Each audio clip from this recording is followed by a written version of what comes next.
నమస్తే welcome to HCV news bulletin లో ముందుగా హెడ్లైన్స్ నరేంద్ర దేవ్ కాలనీలో సబ్ కలెక్టర్ కార్యాలయం ఎదుట ధర్నా కార్యాలయ అధికారికి వినతి పత్రం సమర్పణ యోగాంధ్ర ట్రైలర్ రన్ 500 మంది విద్యార్థులతో అలరించిన యోగాంధ్ర 2025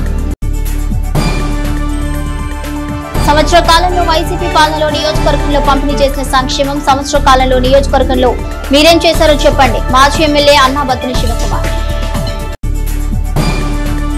6 దశాబ్దాలుగా నరేంద్ర దేవ్ కాలనీలో ఎంతో ప్రశాంతంగా బ్రతుకుతున్నామని ఇబ్బందులకు గురిచేసే విధంగా జెండా చెట్టును తమ కాలనీలో ఏర్పాటు చేయడానికి వీలు లేదంటూ కాలనీ వాసులు సబ్ కలెక్టర్ కార్యాలయం ఎదుట కాషాయ జెండాలు పట్టి ఆందోళనకు దిగారు. బుర్రిపాలెం రోడ్డు విస్తరణకు అడ్డుగా ఉన్న జెండా చెట్టును ఆ ప్రాంతం నుండి తొలగించే నేపథ్యంలో ఆ పక్కనే ఉన్న నరేంద్రదేవ్ కాలనీలో పురపాలక సంఘ అధికారులు జెండా చెట్టు ఏర్పాటుకు తమకు అనుమతి ఇచ్చారంటూ కొంతమంది ముస్లిం సంఘీయులు కాలనీలోని ఇంటిని తొలగించే ప్రయత్నం చేయడంతో బుధవారం చోటు చేసుకున్న ఆందోళన ఉధృతమై గురువారం సబ్ కలెక్టర్ కార్యాలయానికి చేరింది. కాలనీలోని ఎస్సీ ఎస్టీలు పారిశుద్ధ్య కార్మికులుగా జీవనం సాగిస్తున్నారు. వారి కులదేవత అయిన పోలేరమ్మను ఆరాధిస్తూ ఆ ప్రాంతంలో గుడి ఏర్పాటు చేసుకున్నారు. కమ్యూనిటీ హాల్ నిర్మాణం చేపడతామని గుడి ఉన్న ప్రాంతంలో ఉర్దూ స్కూల్ ఏర్పాటు చేయడం పట్ల కూడా పారిశుద్ధ్య కార్మికులు ఒక కింద అసహనంతో ఉన్నారు. ఈ నేపథ్యంలో జెండా చెట్టును పారిశుద్ధ్య కార్మికుల నివాసాల మధ్య ఏర్పాటు చేయడానికి వీలు లేదంటూ నరేంద్రదేవ్ కాలనీ వాసులు కాషాయ జెండాలు పట్టుకుని నిరసన ప్రదర్శనలో పాల్గొన్నారు. హిందూ సాంప్రదాయం కొనసాగుతున్న నరేంద్రదేవ్ కాలనీలో ముస్లింలకు సంబంధించిన జెండా చెట్టును ఏర్పాటు చేయడం ఎంతవరకు సబబని ప్రశ్నించారు. ప్రశాంతంగా ఉన్న తమ కాలనీలో విభేదాలు సృష్టించేందుకే అధికారులు ఇలా చేస్తున్నారని మున్సిపల్ అధికారులపై ఆరోపణలు చేశారు. నరేంద్రదేవ్ కాలనీ వాసుల సమస్యను గుర్తించిన హిందూ సమాజం వారికి అండగా నిలిచిన నేపథ్యంలో సబ్ కలెక్టర్ కార్యాలయంలో తమ సమస్యను వివరిస్తూ తమకున్న హక్కుల పత్రాలను చూపిస్తూ వినతి పత్రం సమర్పించారు. ఈ సందర్భంగా కాలనీకి చెందిన రెడ్డి రమణమ్మ మీడియాతో మాట్లాడుతూ 63 సంవత్సరాలుగా ఆ ప్రాంతంలో తామంతా నివసిస్తున్నామని అన్నారు. పారిశుద్ధ్య కార్మికులుగా తమ సేవలు వినియోగించుకుంటూ తమకు అన్యాయం చేయాలని చూడటం సరైన తీరు కాదన్నారు. పోలేరమ్మని పూజించే తమ కాలనీ వాసుల మధ్య ముస్లింల సాంప్రదాయ జెండా చెట్టును ఏర్పాటు చేయడాన్ని అంగీకరించేది లేదన్నారు. కాలనీ వాసి అశోక్ కుమార్ మాట్లాడుతూ 60 సంవత్సరాల క్రితం నరేంద్రదేవ్ కాలనీ పారిశుద్ధ్య కార్మికుల కోసం ఏర్పాటు చేశారని ఆ కాలనీలో మరొకరికి మత సాంప్రదాయమైన జెండా చెట్టు ఏర్పాటుకు ఎలా అవకాశం కల్పిస్తారని ప్రశ్నించారు. జెండా చెట్టు వద్దు మాకు కాలనీయే ముద్దు అంటూ నినాదాలు చేశారు. తమ సమస్యను ఏకరువు పెడుతూ పట్టణంలో నిరసన ప్రదర్శన చేపట్టారు. ఈ కార్యక్రమంలో నరేంద్రదేవ్ కాలనీ వాసులకు హిందూ స్వచ్ఛంద సంస్థల వారు మద్దతుగా నిలిచారు.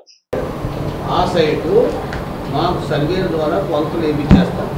అది ఏ భూమి ఎక్కడ ఉంది ఏంటని సర్వే చూస్తారు. చూసిన తర్వాత మీరు రిపోర్ట్ చేసిన పరిశీలించి అది కనుక ఏ రకంగా మీకు అనుకూలంగా ఇబ్బంది లేకుండా ఉంటే మాత్రం అది మీకు దానికి ఏం చేయాలో చర్యలు తీసుకుంటాం. గవర్నమెంట్ ప్రకారం గవర్నమెంట్ రాసి ప్లస్ దీని మీద చర్యలు తీసుకుంటాం. అంతేగాని మీ భూమిని అన్యాక్రాంతం చేయాల్సిన అవసరం లేదు. ప్రభుత్వ భూమి సర్వేలో మనకున్న టౌన్ సర్వేలో ఉంటుంది. మీకు సంబంధించిన కాలనీకి సంబంధించినటువంటి ప్రతి అంగుళం మీకే ఇచ్చారు, మీరే అనుభవిస్తూ ఉన్నారు. అది కరెక్ట్గా జరుగుతూ ఉంది. అది మీకు కూడా ఒప్పుకున్నారు కదా. సో అది దాన్ని మేమేం అంటలేదు. కానీ గవర్నమెంట్ ఓపెన్ సైట్స్ కొన్ని ఉంటాయి కదా, దాని డెవలప్మెంట్ కోసం అక్కడ గవర్నమెంట్ 5 గజాలు దాంట్లో జెండా చెట్టు పెడితే మాత్రం మీరు ఏదైనా ఒక రీడింగ్ రూమ్ కట్టండి, ఇంకోటి కట్టండి.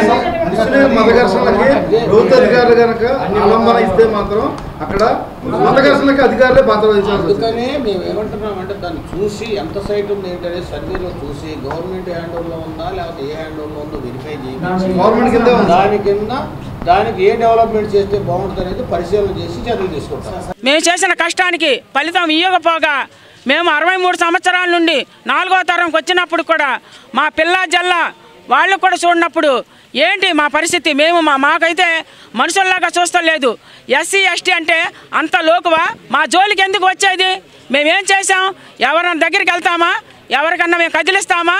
మా పనులు ఏందో మేము చేసుకుంటూ మా పారిశుద్ధ పనులంటే దేశం మొత్తం శుభ్రం చేసి ఇంటికి వస్తే అమ్మయ్య మేము చల్లగా మా గూడిలో మేము ఉన్నాము అనుకుంటాం. లేకుండా మధ్యలో వచ్చి ఈ ముస్లిం సోదరులు మాకు ఇంత భయంకరమైన పరిస్థితి మేము ఎప్పుడూ అనుభవించలేదు. నిన్నటి నుంచి చాలా బాధపడుతూ ప్రతి ఒక్కరూ ఏమైద్దా అని చెప్పే టెన్షన్లో బతుకుతున్నాము. న్యాయంగా మేము న్యాయబద్ధతంగా అడుగుతున్నాం కాబట్టి మాకు నిజంగా వీళ్ళు చిత్తశుద్ధి ఉంటే నిజంగా మాకు పట్టాలు ఇచ్చి ఈరోజు మమ్మల్ని ఆదుకోవాలి. మా నరేంద్రదేవ్ కాలనీలో మరి ఏ రకంగా కష్టాలు పడుతున్నాం ఒకసారి ఎంక్వైరీ కూడా చేసుకోండి. మా దగ్గరకు వచ్చి మా కాలనీలో మా గుడిసెలు పగలగొట్టి జెండా చెట్టు వేస్తానంటే వాళ్ళకి ఎంత దమ్ము ఉంది, ఎంత బలంగా ఉంది. వాళ్ళ వెనకాల ఉన్న అధికారులు ఏం చేస్తున్నారు అనే దానికి మాకు క్లారిటీ వచ్చింది నిన్న. ఎందుకంటే ఒక ఆడామ వచ్చింది మున్సిపాలిటీలో నుంచి, బర్రన ఇంట్లోకి వెళ్ళిపోయింది, ఒక చెప్పే లేదు మాట్లేదు, వెళ్ళిపోయి లోపలికి వెళ్ళి మీరు లాగండి ఇక్కడ మీది కాదు, ఇది పలానా వాళ్ళకి ఇచ్చేసాము అని చెప్పి ఆమె లోపలికి వెళ్ళి రౌండ్ అప్ చేసి బయటకు వచ్చి మళ్ళీ బయటకు వచ్చి మమ్మల్ని బెదిరిస్తుంది.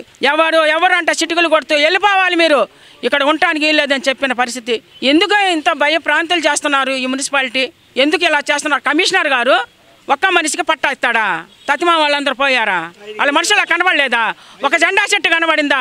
అందుకే ఈరోజు జెండా చెట్టు వద్దు కాలనీ ముద్దు అని అందరం వచ్చి ఒక లెటర్ రాసుకొని మరి సబ్ కలెక్టర్ గారు ఇష్టం జరిగింది.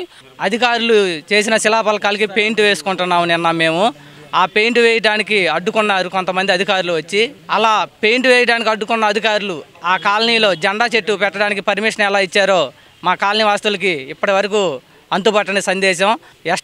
ఎస్టీ ఎస్సీలు నివసిస్తున్న ఆ కాలనీలో మేమందరం పుట్టుకతో ప్రకృతి దేవత అయిన పోలేరమ్మ తల్లిని నివాసంగా పెట్టుకొని ఆమెను కొలుచుకుంటున్నాము.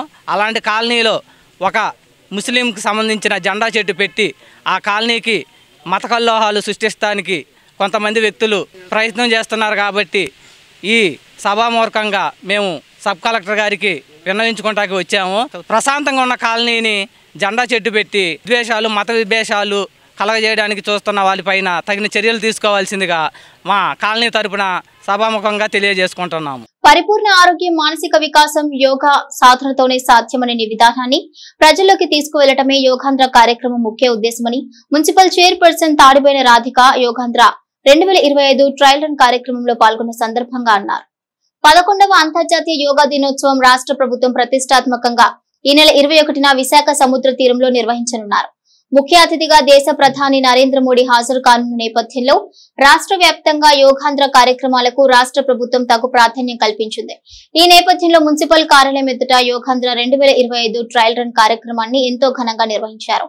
500 మంది ప్రభుత్వ పాఠశాల విద్యార్థులతో యోగాంధ్ర 2025 అనే అక్షరాల్లో విద్యార్థులతో మలచిన తీరు అద్భుతమని చెప్పాలి. చూపర్లను విశేషంగా ఆకట్టుకునే విధంగా యోగాంధ్ర అక్షర సమూహంలో విద్యార్థులు ఇమిడిన వైనం ఆకర్షణీయమని చెప్పాలి.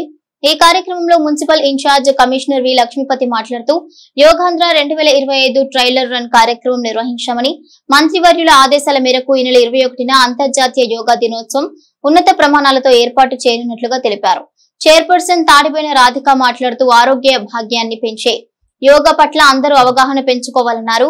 21న నిర్వహించే అంతర్జాతీయ యోగా దినోత్సవ కార్యక్రమాల్లో ప్రజలందరూ భాగస్వాములు కావాలన్నారు. ఈ కార్యక్రమంలో వార్డు కౌన్సిలర్లు Dasari Veera Vasantharao, Godavarthi Sai Harera, municipal assistant city planner Srimannarayana, Vani, manager Wilson Sekhar, RO Ramprasad, engineering section డిఈలు, కార్యాలయ సిబ్బంది పాల్గొన్నారు.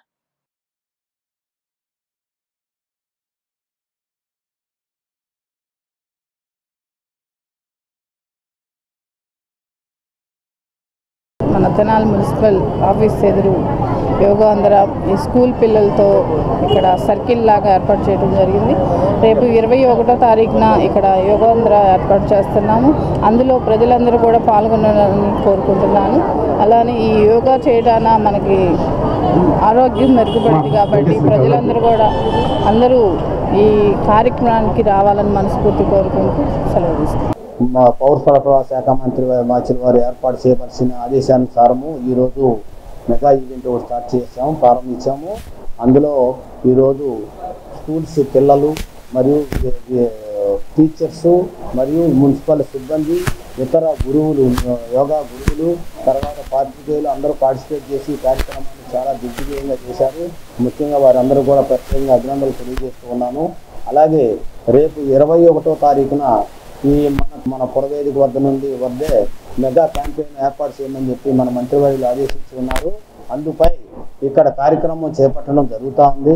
ఆ కార్యక్రమానికి యోగాభ్యాసకులు యోగా అవగాహన చేసుకోవటానికి, యోగా వల్ల జరిగే ప్రయోజనాలు తెలుసుకోవటానికి మీ అందరూ ప్రతి ఒక్కరూ ఇక్కడ ఇచ్చేసి ఈ కార్యక్రమాలన్నీ జయప్రదం చేసి మీరు మీ కుటుంబ సభ్యులు మీరు కూడా ఆరోగ్యాలతో ఉండటానికి కావాల్సినటువంటి యోగాసనాలు నేర్చుకొని మీ అందరూ కూడా సంతృప్తికరమైనటువంటి ఆరోగ్యం పొందాలని మనస్ఫూర్తిగా కోరుకుంటూ, కూటమి ప్రభుత్వం అధికారంలోకి వచ్చిన సంవత్సర కాలంలో తెనాలి నియోజకవర్గంలో చేసిన సంక్షేమం ఏంటో వివరించాలని వైఎస్ఆర్ కాంగ్రెస్ పార్టీ నాయకులు తెనాలి మాజీ శాసనసభ్యులు అన్నాబత్తి శివకుమార్ ఘాటుగా ప్రశ్నించారు. తెనాలి గంగానంపేటలోని వైఎస్ఆర్ కాంగ్రెస్ పార్టీ కార్యాలయంలో గురువారం ఏర్పాటు చేసిన మీడియా సమావేశంలో తొలుత జగన్ అంటే నమ్మకం, కూటమిది మోసం అనే పుస్తకాన్ని ఆవిష్కరించారు. అనంతరం మాజీ శాసనసభ్యులు అన్నాబత్తి శివకుమార్ మీడియాతో మాట్లాడుతూ 2019 నుండి 2020 వరకు సంవత్సర కాలం తెనాలి నియోజకవర్గ శాసనసభ్యునిగా ప్రజలకు సంక్షేమం పేరిట వివిధ పథకాలకు గాను 187,08,10,000 రూపాయలు లబ్ధిదారుల ఖాతాలో జమ చేశామని అన్నారు. అదేవిధంగా కూటమి ప్రభుత్వం అధికారంలోకి వచ్చి సంవత్సర కాలం పూర్తయినందున ఈ సంవత్సర కాలంలో నమ్మి గెలిపించిన ప్రజలకు అందించిన సంక్షేమ వివరాలు సవివరంగా వివరించాలంటూ డిమాండ్ చేశారు. వృద్ధాప్య పెన్షన్ 4,000 రూపాయలు ఇస్తున్న మాట నిజమే, కానీ ఎంతమందికి ఇస్తున్నారని చెప్పాలని అన్నారు. అమ్మఒడి పథకం ద్వారా తెనాలి నియోజకవర్గంలో తన హయాంలో 1937 మంది తల్లులకు 29,06,55,000 రూపాయల ఖాతాలో వేశామని అన్నారు. తల్లికి వందనం పేరిట నియోజకవర్గంలో 22,000 మందికి నగదు జమ చేశారని స్వయంగా నియోజకవర్గ శాసనసభ్యులు మనోహర్ ప్రెస్ మీట్లో చెప్పారని, ఇంట్లో ఎంతమంది ఉంటే అంతమందికి 15,000 రూపాయలు వంతున ఇస్తానన్న వారి వాగ్దానం ఏమైందంటూ ప్రశ్నించారు. మొదటి ఫేజ్లో దీపం పథకం ద్వారా ఉచిత సిలిండర్లు ఎంతమందికి ఇచ్చారు, ఎంతమంది ఖాతాల్లో నగదు జమ అయిందనే వివరాలను స్పష్టంగా చెప్పాలని డిమాండ్ చేశారు. అధికారంలో ఉన్నవారు ప్రతిపక్షం అడిగే ప్రశ్నలకు సమాధానం చెప్పాలని అన్నారు. ఎల్లకాలం ప్రశ్నిస్తూనే ఉంటారా, అధికారంలో ఉన్న విషయం మరిచారా, సమాధానం చెప్పాల్సిన పని లేదా అంటూ శివకుమార్ తమదైన శైలిలో విమర్శలు గుప్పించారు. మీడియా సమావేశంలో పలువురు వైఎస్ఆర్ కాంగ్రెస్ పార్టీ నాయకులు కూటమి ప్రభుత్వ విధానాలను విమర్శించారు. వాహన మిత్ర కింద 1,53,90,000, అమ్మఒడి 19,377 మందికి 29,06,55,000 రూపాయలు వేశారు. 24 ఫిబ్రవరి 20 సంవత్సరం వైఎస్ఆర్ సున్నా వడ్డీ 4,618 మందికి 4,82,00,000 రూపాయలు వైఎస్ఆర్ సున్నా వడ్డీ కింద వేశాం అక్కా చెల్లెళ్ళ అకౌంట్లో.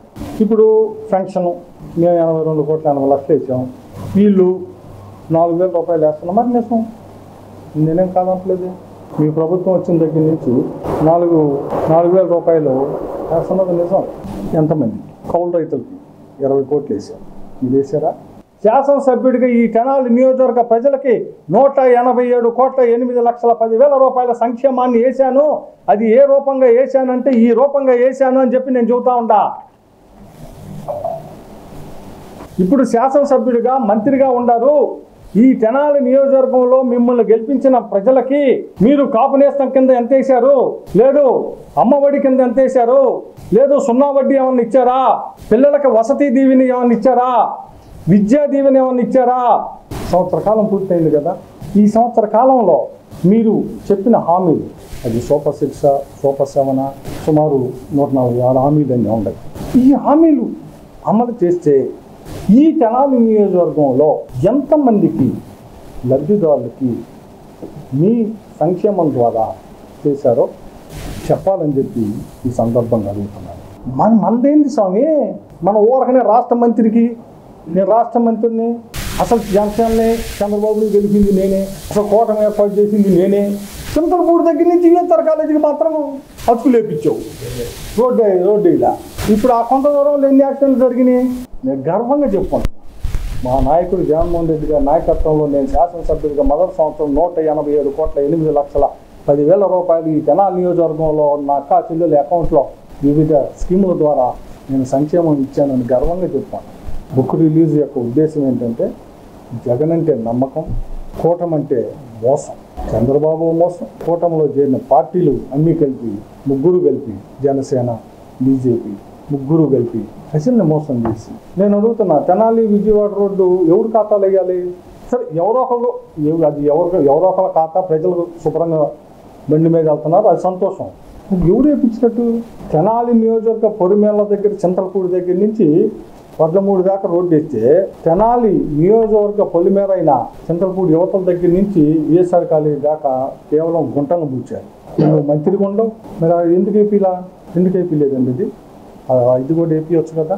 ఇవాళ రోజున అమ్మఒడి ఉద్యమాన్ని రాష్ట్రం మొత్తం జగన్మోహన్ రెడ్డి గారి ఆధ్వర్యంలో నాయకులందరూ ఉద్యమం చేపడితే దాన్ని తల వంచి చంద్రబాబు నాయుడు కూటమి ప్రభుత్వం తల వంచి ఆ పథకాన్ని అమలు చేయడం జరిగింది. కరెంటు బిల్లు మీద 16,000 కోట్ల రూపాయలు పెంచి ఇవాళ అదే అమ్మఒడికి 8,000 కోట్ల రూపాయలు వేయటం జరిగింది. అదే కరెంటు బిల్లు మీద ప్రజలు ప్రతి ఒక్కళ్ళు బిల్లు వచ్చిందంటే భయపడి మధ్యతరగతి వాళ్ళు అయితే లేని వాళ్ళు అయితే ఎక్కడ వడ్డీకి డబ్బులు తెచ్చుకొని కట్టుకుందామని వ్యాపారాలు కూడా లేవు.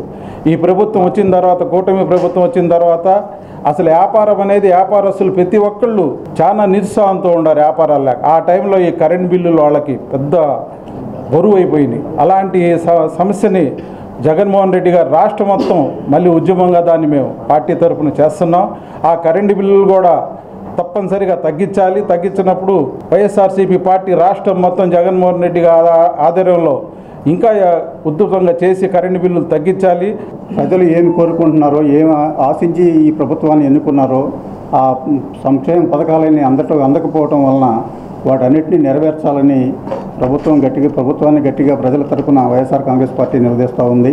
ప్రభుత్వం చేసినటువంటి మోసాలు, దగాలు, వారు ఇచ్చిన హామీలను నెరవేర్చకుండా దానికి వక్రభాష్యం చెప్తూ ఎవరూ నోరెత్తి గట్టిగా అడగకుండా ఉండేదానికోసం అనేక రకాలుగా కేసులు పెడుతూ వేధిస్తూ ఉన్నటువంటి విషయాన్ని సామాన్య ప్రజానీకానికి కూడా స్పష్టంగా అర్థం అవ్వాలనే ఉద్దేశంతో మొన్నటి జరిగిన తిరుపతి సంఘటన కానీ, విజయవాడ వరదల సంఘటన కానీ, అలాగే ఇంకా రాష్ట్రంలో అనేక సంఘటనలు ఏదైతే జరుగుతున్నాయో ప్రభుత్వం ఏ విధంగా సామాన్య ప్రజలను మోసం చేస్తుందో అవన్నీ ఎత్తి చూపుతూ మన పార్టీ నాయకులు జగన్మోహన్ రెడ్డి గారు అలాగే మన పార్టీ నాయకత్వం అంతా కలిసి ఒక బుక్లెట్ రూపంలో ఈ ప్రభుత్వం చేస్తున్నట్టు మోసాలన్నింటినీ కూడా ప్రచురించి ఇవన్నీ సామాన్య ప్రజానీకి అర్థమయ్యేట్టుగా ప్రజల్లోకి తీసుకెళ్లాలనే ఉద్దేశంతో పరిపాలనలో ఏ విధంగా ఇచ్చిన హామీలన్నీ నెరవేర్చుకుంటూ ప్రజలందరికీ ఒక సంతృప్తికర స్థాయిలో పథకాలన్నీ అందించుకుంటూ పరిపాలన చేశారు. అమ్మఒడి వేయటానికి ఇంటికి 300 యూనిట్లు దాటితే అమ్మఒడి వర్తించదని చెప్పి మాట్లాడిన దానికి, అరే నీకు 300 యూనిట్లు కరెంటుకను అమ్మఒడికి ఏం సంబంధం రా బాబు అని చెప్పి మాట్లాడారే ఇప్పుడున్నటువంటి డిప్యూటీ స్పీకర్ గారు. ఆయన ఆ స్పీకర్ స్థానంలో ఉండి ఇప్పుడు ఏం చెబుతారంటే ముఖ్యమంత్రి గారికి, మీరు చెప్పేది మరి అప్పుడు అది పెట్టినటువంటి 300 యూనిట్లేక అప్పుడు కూడా 300 యూనిట్లు అని చెబుతుంది ఆయన. అప్పుడైతే ఒక లెక్క, అప్పుడైతే ఇంకో లెక్క వచ్చిందా? ఆ రోజు 300 యూనిట్లకి ఉంటే వర్తించదని చెబితే అది వక్రీకరించి మాట్లాడారు. అదే ఇప్పుడేం చెబుతారండి, రఘురామకృష్ణరాజు గారు మాట్లాడిందే మాట మా పార్టీలో ఉండి మీ పార్టీ తరఫున మాట్లాడి ఇప్పుడు మీ పార్టీలో చేరే డిప్యూటీ స్పీకర్గా అయినటువంటి రఘురామకృష్ణరాజు గారు చెప్పిన మాటే కదా అంతకుముందు మీరు చెబుతుంది. మనం ఏం చెప్పాం, మనం ఏం చేస్తున్నాం, దీన్ని ప్రజలు చెప్పింది చేయమని అడుగుతున్నారు. వేరే రకంగా అంటలా. మేము తెనాలి నియోజకవర్గంలో మా మాజీ శాసనసభ్యుడు అన్నాబత్తుని శివకుమార్ గారి సారథ్యంలో మేము ఎప్పుడు కూడా కులమతాలకు అతీతంగా, రాజకీయ పార్టీలకు అతీతంగా అర్హత ప్రామాణికంగా తీసుకుని ప్రతి ఒక్కరికి కూడా సంక్షేమాలు కానీ, అభివృద్ధి కానీ, గ్రామాల్లో ఎక్కడా కూడా పార్టీ ఫీలింగ్స్ తీసుకురాకుండా కూడా పార్టీ అధికారంలో వచ్చిన దగ్గర నుంచి కూడా అంతా సవ్యంగా జరగడం జరిగింది. ప్రతి గ్రామంలో కూడా గ్రామ స్వరాజ్యం, గాంధీజీ కలగన గ్రామ స్వరాజ్యం కూడా మరి ఈ సచివాలయ వ్యవస్థ, వాలంటరీ వ్యవస్థ ఇవన్నీ తీసుకొచ్చి గత గవర్నమెంట్లో చేయడం జరిగింది. కానీ ఇప్పుడు సంవత్సరం నుంచి కూడా కూటమి ప్రభుత్వం అధికారంలో ఉన్నప్పుడు రైతులందరూ కూడా ఎంతో బాధపడుతున్నారు. కనీసం రైతులు పండించిన పంటకు కూడా గిట్టుబాటు ధరలు లేవు. జాతీయ కాంగ్రెస్ పార్టీ నాయకులు రాహుల్ గాంధీ జన్మదినోత్సవాన్ని నియోజకవర్గ కాంగ్రెస్ పార్టీ ఆధ్వర్యంలో సేవా కార్యక్రమాలతో నిర్వహించారు. స్థానిక మ్యారేజ్పేటలోని కాంగ్రెస్ పార్టీ కార్యాలయంలో గురువారం కాంగ్రెస్ పార్టీ జాతీయ నాయకులు రాహుల్ గాంధీ జన్మదిన వేడుకలను సేవా కార్యక్రమాలతో నిర్వహించారు. నియోజకవర్గ కన్వీనర్ డాక్టర్ చందు సాంబశివుడు రాహుల్ గాంధీ అభిమానులు ఏర్పాటు చేసిన కేక్ ను కట్ చేసి తమ ఆనందాన్ని పంచుకున్నారు. అనంతరం పండ్ల పంపిణీ కార్యక్రమాన్ని నిర్వహించారు. నాయకులు రాహుల్ గాంధీ జన్మదినోత్సవ సందర్భంగా శుభాకాంక్షలు తెలిపారు.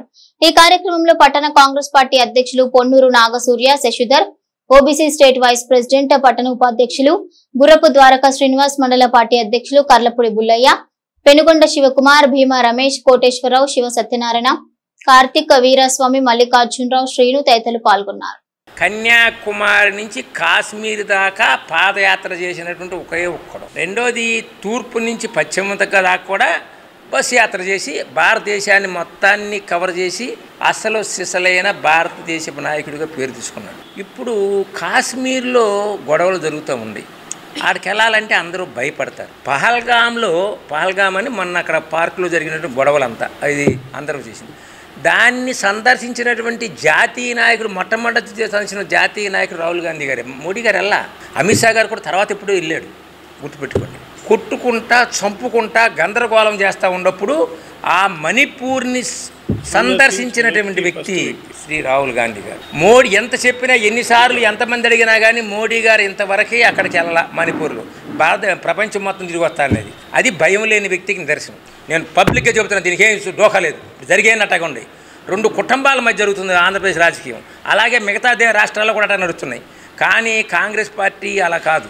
అన్ని కులాలు మతాలకు సమాన అవకాశాలు ఇస్తున్నారు. ఇప్పుడు కార్గేని కూడా తీసుకొచ్చి ముందు పెట్టాం, కార్గే బీసీ ఒక ఎస్సీని. అలాంటి వాటిల్లో అన్ని కులాలు మతాలకి సమాన అవకాశాలు ఇష్టం కోసం దేశ జనాభాలో కుల గణన జరగాలి, క్యాస్ట్ సెన్స్ అంటాం. అదే ఇప్పుడు మోడీ క్యాబినెట్లో ఆమోదించి కులగణనకి వెళ్తున్నారు. ఆయన ఏది చెప్పాడో దానికి ఒప్పుకున్నారు. ఇది అధికారికంగా మీరు గమనించండి అని చెప్తున్నాం. మేము కాంగ్రెస్ పార్టీ ఎప్పుడు కూడా రష్యాని నమ్ముకుంది ఎప్పుడుగా. వీళ్ళు ఇప్పుడు రష్యాకి దూరం అయిపోయి అమెరికాకి వెళ్ళారు. అమెరికా వాడు పూర్తిగా మోసం చేసి ఐ లవ్ పాకిస్తాన్ అని ట్రంప్ చెప్పాడు. ఇప్పుడు ఇందులో మేము కాంగ్రెస్ పార్టీ పైనుంచి కిందాక విదేశాంగ విధానంలో బీజేపీ ఫెయిల్ అయిపోయిందని ఓపెన్గా చెబుతున్నాం. ఇప్పుడు నిన్న మోడీ గారు కొంచెం గట్టిగా మేము ట్రంప్ నేను ఆపంటే ఆపారు అని చెప్తే, అంటే ఇండైరెక్ట్గా ఏంటి, మనం ఎప్పుడైతే గెలవబోతున్నాం పాకిస్తాన్ కొట్టబోతున్నాం వాళ్ళకి నష్టం జరగబోతుందో ట్రంప్ చెబితే ఆపేశాడు. ఇది గట్టితనమా? ప్రీతమ నాయకురాలు ఐరన్ లేడీ అని పేరు పొందిన ఇందిరాగాంధీ మనవడు. మరి ఆమెకి ఎంత డేరుందో రాహుల్ గాంధీ గారికి కూడా అంత డేరుంది. కానీ మోడీ వీడిని పైకి రాకుండా తొక్కేస్తున్నారు. రేపు రాబో రోజుల్లో 2027లో జమిలీ ఎలక్షన్లో రాహుల్ గాంధీ అత్యధిక మెజార్టీతో గెలిచి ఇండియాని కైవసం చేసుకుని కాంగ్రెస్ పార్టీని ముందుకు తెస్తాడని గెలుస్తాడని అందరం ఆశిస్తున్నాము. కేంబ్రిడ్జిలో బిఏ కూడా చేశారు.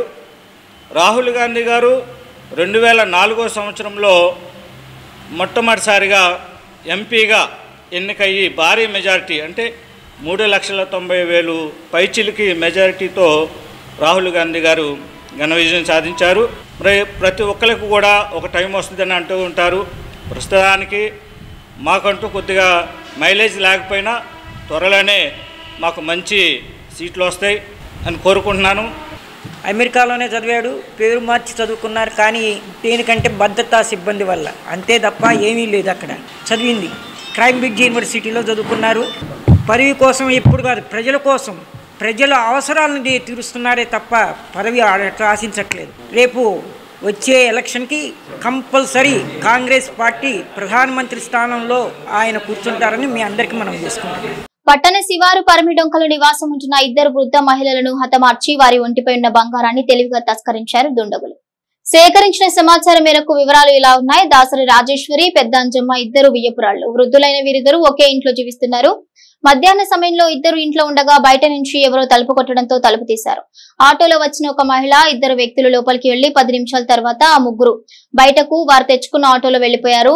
ఆ ముగ్గురు లోపలికి వెళ్లిన సమయంలో ఆ వృద్ధ మహిళలు కేకలు వేశారని సమాచారం. మహిళల తలపై బలమైన ఆయుధంతో దాడి చేసి వారి మెడలో ఉన్న బంగారాన్ని అపహరించుకుపోయారు. ఈ దుర్ఘటనకు ఆ 2 వృద్ధ మహిళలు మృత్యువాత పడ్డారు. పోలీసులు సంఘటన స్థలానికి చేరుకుని ప్రాథమిక దర్యాప్తు చేపట్టారు. కుటుంబ కలహము మరే కారణమో తెలియదు కానీ కన్నబిడ్డలతో రైలు కింద పడి ఆత్మహత్య ప్రయత్నం చేసి తనతో పాటు చిన్నారి పాపను కూడా మృత్యువాత పడేలా చేసిన మహిళా ఉదంతం ఇదే. బీహార్ కు చెందిన ఓ మహిళ రైలు ప్రయాణం చేస్తూ బుధవారం తన 2 పిల్లలతో మార్గ మధ్యలో బాపట్ల జిల్లా వేమూరు నియోజకవర్గం చండూరు మండలం మోదుకూరు రైల్వే గేటు వద్ద సిగ్నల్ కోసం రైలు ఆగడంతో రైలు నుంచి దిగేసింది. ఆ పక్కనే రైల్వే పనులు చేసుకుంటున్న వారి దగ్గర కూర్చుని వారి దగ్గరే భోజనం కూడా చేసింది. ఆ సమయంలో మరో రైలు రావడం గమనించి తన 2 పిల్లలతో ఒక్కసారి వేగంగా వస్తున్న రైలుకు ఎదురుగా వెళ్లింది. రైలు దగ్గరకు వచ్చే సమయానికి తన చేతిలో ఉన్న బాబుని పక్కకు నెట్టేసి మరో పాపతో తాను రైలు కింద పడి ప్రాణాలను తీసుకుంది. తనతో పాటు చిన్నారి పాపను కూడా మృత్యు వలయంలోకి నెట్టేసింది. అనుకోని దుర్ఘటన చూసిన ఆ ప్రాంతం వారు కన్నీటి పర్యంతమయ్యారు.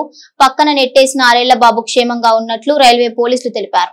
పోలీసులు సేకరించిన కథనం మేరకు బీహార్ రాష్ట్రంలోని సీతామర్తి జిల్లా బైర్ఘానియాల్లోని బింగాహి గ్రామానికి చెందిన పూనందేవి అనే మహిళ తన 2 పిల్లలతో తిరువనంతపురం నిజాముద్దీన్ ఎక్స్ప్రెస్ రైల్లో ప్రయాణిస్తూ మోదుకూరు రైల్వే గేట్ వద్ద సిగ్నల్ కోసం రైలు ఆగటంతో రైలు నుంచి దిగేసింది. తనతో పాటు 6 ఏళ్ల సునీల్ అనే బాబు, సంవత్సరం పాప ఉన్నారు. భర్త మద్యానికి బానిస కావడంతో కుటుంబ కలహాల నేపథ్యంలో ఇల్లు వదిలి వచ్చేసిందని, జీవితం మీద విరక్తితో ఆత్మహత్యకు పాల్పడిందని పోలీసులు తెలిపారు. బీహార్లోని ఆమె ఉండే ప్రాంతం పోలీసులకు సమాచారం అందించామని, కేసు నమోదు చేసి దర్యాప్తు చేస్తున్నట్లు ఎస్ఐ సరస్వతి తెలిపారు. బాలుడు సునీల్ ని రైల్వే పోలీసులు వసతి గృహానికి అప్పగించనున్నట్లు తెలిపారు.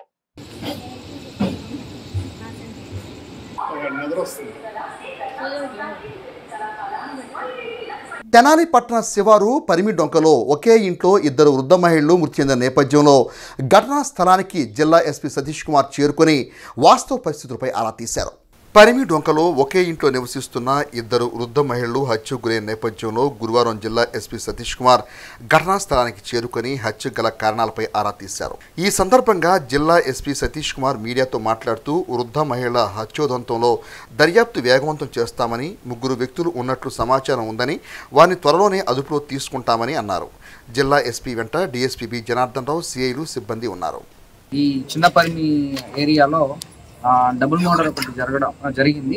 దాంట్లో రాజేశ్వరి, అంజమ్మ అని చెప్పేసి 65-70 సంవత్సరాలు ఇతర ఆడవాళ్ళని మర్డర్ చేయడం జరిగింది. ఇన్వెస్టిగేషన్ చేస్తున్నాము. వీళ్ళిద్దరు కూడా రాజేశ్వరి అనే ఆవిడ ఈ ఇంట్లో ఉన్న ఓనర్, వాళ్ళు కొడుకుని అంజమాన వాళ్ళు కూతురికి మ్యారేజ్ చేయడం, మళ్ళీ అంజమా హస్బెండ్ కూడా చనిపోవడం వల్ల ఇద్దరు లేడీస్ కూడా ఇక్కడ ఒంటరిగా ఉంటున్నారు. దాన్ని చూసుకొని మేబీ దాని ఉన్న గోల్డ్ షేరింగ్ కోసం ఈ మర్డర్ జరగundొచ్చు అనేది మన ప్రిలిమినరీ ఇన్వెస్టిగేషన్. సో దీంట్లో 3 అక్యూజ్డ్ ఇన్వాల్వ్ అయినట్టు మనకు సమాచారం ఉంది. వాళ్ళ 3ని కూడా త్వరగా అరెస్ట్ చేసేస్తాం, ఇన్వెస్టిగేషన్ చేస్తాం. అంటే మనకి జస్ట్ మనకు తెలిసే 2 hours అయింది. సో ఫర్దర్ గా ఇన్వెస్టిగేషన్ చేయకుండా ఏం చెప్పలేము, కానీ ప్రిలిమినరీ ఇన్వెస్టిగేషన్ పరంగా మర్డర్ ఫర్ గెయిన్ అంటే గోల్డ్ కోసం ఉండొచ్చు అనేది మన ప్రిలిమినరీ ఇన్వెస్టిగేషన్. బట్ ఫర్దర్ గా కాన్ఫిడెంట్ గా రేపు ఇన్వెస్టిగేషన్ కంప్లీట్ చేసిన తర్వాత అప్డేట్ చేస్తాం. తెనాలి మండల పరిధిలోని ప్రభుత్వ పాఠశాలలోని విద్యార్థులకు యూనిఫామ్, షూస్ పంపిణీ కార్యక్రమాన్ని శుక్రవారం లోపల పూర్తి చేయనున్నట్లు ఆర్ఎంఎస్ డైరెక్టర్ పార్వతి తెలియజేశారు. తెనాలి చెంచుపేటలోని కోగంటి శివయ్య హైస్కూల్ ప్రాంగణంలో గురువారం ఆర్ఎంఎస్ డైరెక్టర్ పార్వతి మధ్యాహ్న భోజన పథకాన్ని పరిశీలించారు. విద్యార్థులకు అందిస్తున్న భోజనాన్ని ఆమె స్వయంగా రుచి చూసి సంతృప్తి వ్యక్తం చేశారు. అనంతరం ఆమె మీడియాతో మాట్లాడుతూ మండలంలోని పాఠశాలల విద్యార్థులకు పంపిణీ చేయాల్సిన షూస్ వెరిఫికేషన్ కార్యక్రమం పూర్తిగా వస్తుందని, శుక్రవారం అన్ని పాఠశాలలోని విద్యార్థులకు షూస్ పంపిణీ పూర్తి చేస్తామని అన్నారు. ఆమె వెంట మండల విద్యాశాఖ అధికారులు మేక లక్ష్మీనారాయణ, జయంత్ బాబు, ఉపాధ్యాయులు, సిబ్బంది ఉన్నారు. నేను పార్వతి, డైరెక్టర్ ఆర్ఎంఎస్. ఈరోజు పిల్లలకి ఇచ్చే కిట్స్ని వెరిఫై చేయడానికి వచ్చాము. ఈ స్కూల్లో స్టాక్ పాయింట్ పెట్టారు. ఈ మండలానికి సంబంధించి షూస్ వచ్చాయి, షూస్, సాక్సెస్ అవి వెరిఫై చేస్తున్నారు. వెరిఫై చేసి కరెక్ట్గా సైజెస్ మ్యాచ్ అయ్యా లేదా అన్నీ చూసేసి రేపటికల్లా ఈ మండలంలో అన్ని పాఠశాలలకు shoes with socks distribution complete చేస్తారు. ఈ స్కూల్ పాయింట్ కూడా చూశాను నేను. ఈ స్కూల్లో ఏంటంటే కొంతమందికి ఇచ్చినట్టున్నారు, ఇంకా కొంత స్టాక్ ఉంది. నేను హెడ్ మాస్టర్లు అందరినీ కూడా కోరేది ఏంటంటే వాళ్ళ స్కూల్ పాయింట్కి ఏవైతే కిట్స్ వచ్చాయో వచ్చినట్లుగా పిల్లలకి పూర్తిగా డిస్ట్రిబ్యూట్ చేయాలి అని కోరుతున్నాను. అదేవిధంగా ప్రైమరీ స్కూల్ కూడా చూసాము. ఈ స్కూల్లో కూడా మరి పిల్లలందరికీ డిస్ట్రిబ్యూషన్ ఫాస్ట్గా చేయమని చెప్పడం జరిగింది. మిడ్ డే మీల్ కూడా అబ్జర్వ్ చేయడం జరిగింది. మిడ్ డే మీల్ బాగానే ఉంది, కాకపోతే ఎగ్స్ ఫ్రై చేయకుండా ఇస్తున్నారు. ఫ్రై చేస్తే పిల్లలు ఎక్కువ తింటారని వీళ్ళు చెప్తున్నారు, కాబట్టి ఫ్రై చేసి ఇవ్వాలని చెప్పేసి మిడ్ డే మీల్ ఏజెన్సీకి చెప్తున్నారు. ఈ నెల 30వ తేదీన తెనాలి పట్టణంలో అంగరంగ వైభవంగా జగన్నాథ రథయాత్ర కార్యక్రమాన్ని నిర్వహిస్తున్నామని, ఈ కార్యక్రమంలో భక్తులు విశేష సంఖ్యలో పాల్గొనే కార్యక్రమాన్ని జయప్రదం చేయాలని ఇస్కాన్ టెంపుల్ నిర్వాహకులు పిలుపునిచ్చారు. తెనాలి నాజర్పేటలోని ఇస్కాన్ టెంపుల్ ప్రాంగణంలో గురువారం ఏర్పాటు చేసిన మీడియా సమావేశంలో గురుస్వామి మాట్లాడుతూ ఈ నెల 30వ తేదీన జగన్నాథ రథయాత్ర కార్యక్రమాన్ని పట్టణంలో ఎంతో ఆధ్యాత్మిక వైభవంతో నిర్వహిస్తున్నట్టు తెలిపారు. శివాజీ చౌక్ సెంటర్ నుండి ప్రారంభమయ్యే జగన్నాథ యాత్ర తెనాలి పట్టణంలోని వివిధ కోడలను కలుపుకుంటూ శ్రీ వాసవి కన్నికా పరమేశ్వరి అమ్మవారి ఆలయం వరకు కొనసాగుతుందని తెలిపారు. జగన్నాథ రథయాత్రలో అనేక రాష్ట్రాల నుండి ఆధ్యాత్మిక చింతనాపూర్లు హాజరు కానున్నట్టు తెలిపారు. పట్టణ ప్రజలు, మహిళలు జగన్నాథ రథయాత్రలో పాల్గొని స్వామివారి అనుగ్రహానికి పాత్రలు కావాల్సిందిగా కోరారు. ఈ సందర్భంగా ప్రచార బ్రౌచర్ను ఆవిష్కరించారు. కాబట్టి చక్కగా రథం మీద జగన్నాథ స్వామి అందరికీ దర్శనమిస్తారు. ఈ నగర సంకీర్తన అనేది రథయాత్ర అనేది చాలా మంది భక్తులతో, వేల మంది భక్తులతో ఇది జరుగుతుంది. కాబట్టి ఈ రథయాత్రలో చాలా ఈవెంట్స్ అనేవి ఉంటాయి. ఇందులో మహారాష్ట్ర నుంచి, కేరళ నుంచి రకరకాల ఈవెంట్స్ ఇందులో ఉంటాయి. దాంతోపాటుగా వెస్ట్రన్ డివోటీస్ కూడా, పాశ్చాత్య దేశాల నుంచి కూడా డివోటీస్ వచ్చి, భక్తులు వచ్చి ఇందులో పార్టిసిపేట్ చేసి సంకీర్తనతో అందరినీ ఆనందపరుస్తారు. ఎవరైతే జగన్నాథ స్వామివారిని రథయాత్రలో స్వామివారిని రథం మీద దర్శిస్తారో వాళ్ళకి పునర్జన్మ ఉండదని చెప్పేసి చెప్తారనమాట. రథేచ వామనం దృష్ట్యా పునర్జన్మన విద్యతే. New York, San Francisco, Australia, Russia, London అన్ని దేశాల్లో రథయాత్ర జరుగుతుంది. ఇండియాలో సుమారు 500 రథయాత్రలు జరుగుతున్నాయి. కాబట్టి మనందరం కూడా పూరి వెళ్ళలేని వాళ్ళందరూ కూడా ఇక్కడ స్వామివారిని దర్శించుకొని రథాన్ని లాగి మనం అదే బెనిఫిట్, పూరి వెళ్తే ఏ లాభం వస్తుంది అదే లాభాన్ని ఇక్కడ పొందొచ్చు అనమాట. తెనాలి ప్రజలందరూ కూడా దీన్ని ఓనర్షిప్ తీసుకోవాలని చెప్పేసి ఈ తెనాలి రథయాత్రగా ముందుకు తీసుకెళ్తున్నారు. దీంతో భాగంగా లోకల్ పీపుల్నే కాకుండా క్రాస్ స్టేట్ కల్చరల్ థీమ్స్ని కూడా పిలిపించి అరౌండ్ సౌత్ ఇండియా నుంచి కేరళ, తమిళనాడు, కర్ణాటక అండ్ ఇటు సైడ్ నుంచి మన ఒరిస్సా అండ్ మన పక్కనే ఉన్న తెలంగాణ నుంచి చాలా దగ్గర నుంచి మన కల్చరల్ టీమ్స్ వస్తున్నాయి. ఇక్కడికి వచ్చి 30వ తారీఖు రథయాత్ర రోజున అండ్ తర్వాత రోజు 1వ తారీఖు కూడా మనకి కల్చరల్ పర్ఫార్మెన్స్ అన్నీ ఉన్నాయి. అందరూ మిస్ అవ్వకుండా తప్పకుండా అటెండ్ అవ్వాలి. అండ్ మనకి అందరికీ తెలుసు జగన్నాథుడు అంటే జగత్ మొత్తానికి నాథుడు, ఆయనే అందరికీ అధిపతి అని. డాన్స్లో మనకి classical, folk, free style dances, అలాగే మ్యూజిక్లో గాత్రము, అలాగే వాయిద్య సంగీతము, మోనో యాక్షన్, ఇంకా creative writing, creative speaking, fancy dress competition, ఇట్లాంటి మొత్తం 17 కేటగిరీస్లో 3 ఏజ్ విభాగాల్లో, అంటే 5 నుంచి 30 ఏళ్ల వయసు గలవారు 3 ఏజ్ విభాగాల్లో మొత్తం 51 విభాగాల్లో ఈ కార్యక్రమాలు, ఈ పోటీలని నిర్వహించనున్నాము. ఇది మన ఎంతో సుప్రసిద్ధమైనటువంటి వైకుంఠపురం గుడిలో జరగనుంది. వైకుంఠపురం క్షేత్రంలో దీనికి తెనాలి పరిసర ప్రాంతాలు, విజయవాడ, గుంటూరు, అలాగే 2 తెలుగు రాష్ట్రాల నుంచి కూడా అనేక మంది విద్యార్థులు హాజరు కానున్నారు. దీనికి 25వ తారీఖు ఆఖరి తేదీగా ఉంది నమోదు చేసుకోవడానికి. ఈ 2 రోజుల ఈ సాంస్కృతిక ఉత్సవంలో పాల్గొన్న విద్యార్థులందరికీ కూడా విజేతలకి బహుమతులు అందించనున్నాము. అలాగే స్కూల్ లెవెల్ ఓవరాల్ ఛాంపియన్షిప్స్ ఎక్కువ మంది పార్టిసిపేట్ చేసిన వాళ్ళకి స్పెషల్ ప్రైజెస్ కూడా ఉన్నాయి. 28, 29వ తారీఖు శని ఆదివారాలు ఈ రథ్ ఫెస్ట్ కాగా 30వ తారీఖున మనకి మధ్యాహ్నం 12:30 గంటలకి రథయాత్ర ప్రారంభం కానుంది. రథయాత్ర ముగిసిన తర్వాత అలాగే అందరికీ ప్రసాద వితరణ జరుగుతుంది. తెనాలి బురిపాలెం రోడ్లోని భాష్యం పాఠశాల నందు అంతర్జాతీయ యోగా దినోత్సవ వేడుకలను 3 రోజుల పాటు ఘనంగా నిర్వహించినట్లు పాఠశాల ప్రిన్సిపాల్ తెలియజేశారు. తెనాలి బురిపాలెం రోడ్లోని భాష్యం స్కూల్ ప్రాంగణంలో గురువారం యోగా ఉత్సవాన్ని ప్రారంభించారు. ఈ సందర్భంగా స్కూల్ ప్రిన్సిపాల్ మీడియాతో మాట్లాడుతూ వరల్డ్ యోగా డేని రాష్ట్ర ప్రభుత్వం అత్యంత ప్రతిష్టాత్మకంగా నిర్వహిస్తున్న క్రమంలో తమ విద్యాసంస్థ వ్యవస్థాపకుల ఆదేశాల మేరకు 3 రోజుల పాటు స్కూల్ ప్రాంగణంలో యోగా దినోత్సవ వేడుకలు నిర్వహిస్తున్నట్టు తెలిపారు. యోగా ఆవశ్యకతను వివరించారు. తమ విద్యాసంస్థలో దైనందిన కార్యక్రమంగా విద్యార్థులకు యోగా శిక్షణ అందజేస్తున్నట్లు వివరించారు. జూన్ 21 ఇంటర్నేషనల్ యోగా డే సందర్భంగా భాష్యం స్కూల్ ఆధ్వర్యంలో ఈ యోగా ఉత్సవాలు అనేవి 3 రోజులు నిర్వహించడం జరుగుతుంది. పేరెంట్స్ అందరు, టీచర్స్ అందరికి కూడా ఈ యోగా డే ఉత్సవాలు నిర్వహించడం జరుగుతుంది. మా చైర్మన్ సార్ భాష్యం రామకృష్ణ గారు గైడ్లైన్స్ అనుసరించి ఈ యోగా డే నిర్వహించడం జరుగుతున్నది.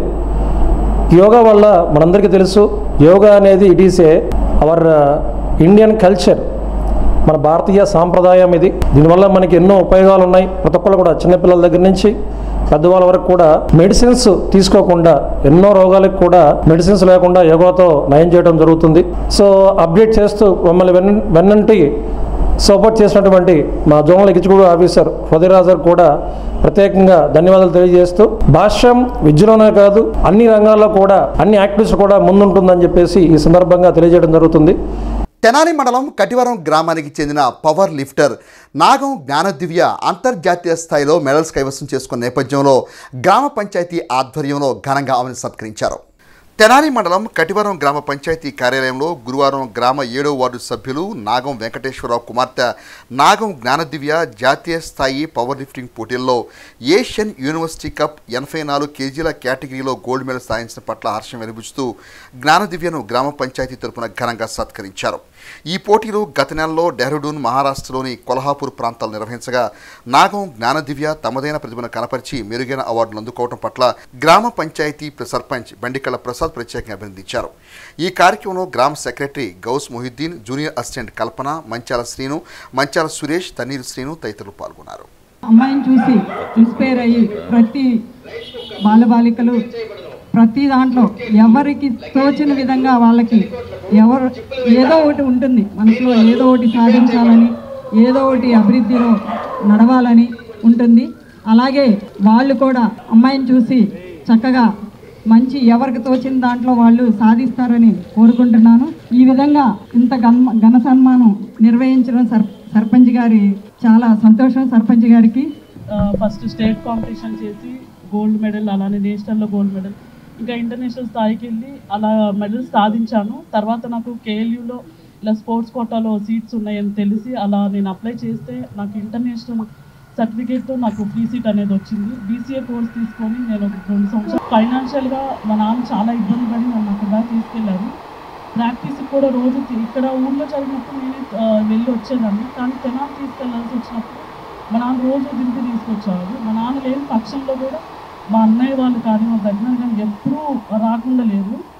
కానీ మా డాడీ ఎక్కడా కాంప్రమైజ్ కాకుండా నన్ను ఇక్కడ దాకా తీసుకొచ్చారు.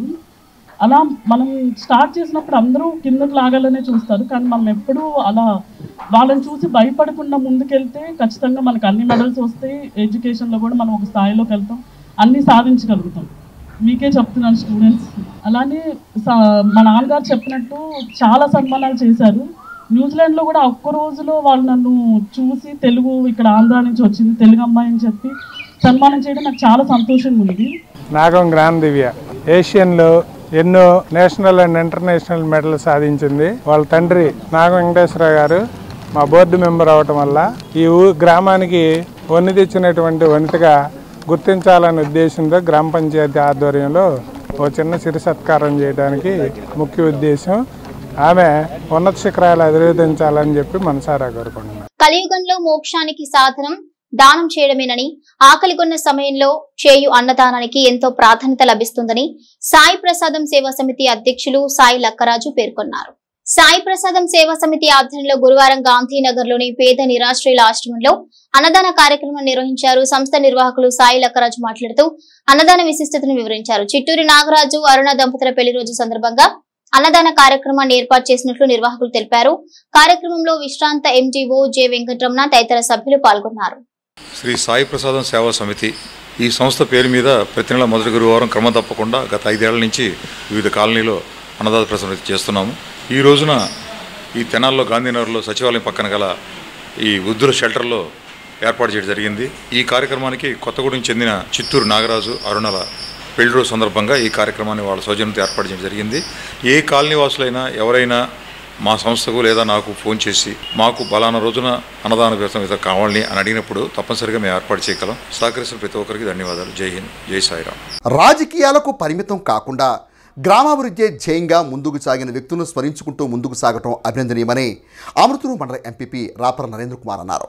పంచాయతీ సమితి భవన సముదాయ నిర్మాణానికి 5 ఎకరాల విత్తనగా అందించి సహకరించిన కీర్తిశేషులు కొత్తపల్లి వెంకట సుబ్బయ్య, చారుమతి దంపతులు, రాపర్ల వీరరాఘవయ్య ఈ క్రమంలో గురువారం దాతల కుటుంబ సభ్యుల ఆధ్వర్యంలో మండల పరిషత్ కార్యాలయంలో దాతల చిత్రపటాలకు పూలమాల వేసి నివాళులర్పించి ఆవిష్కరించారు.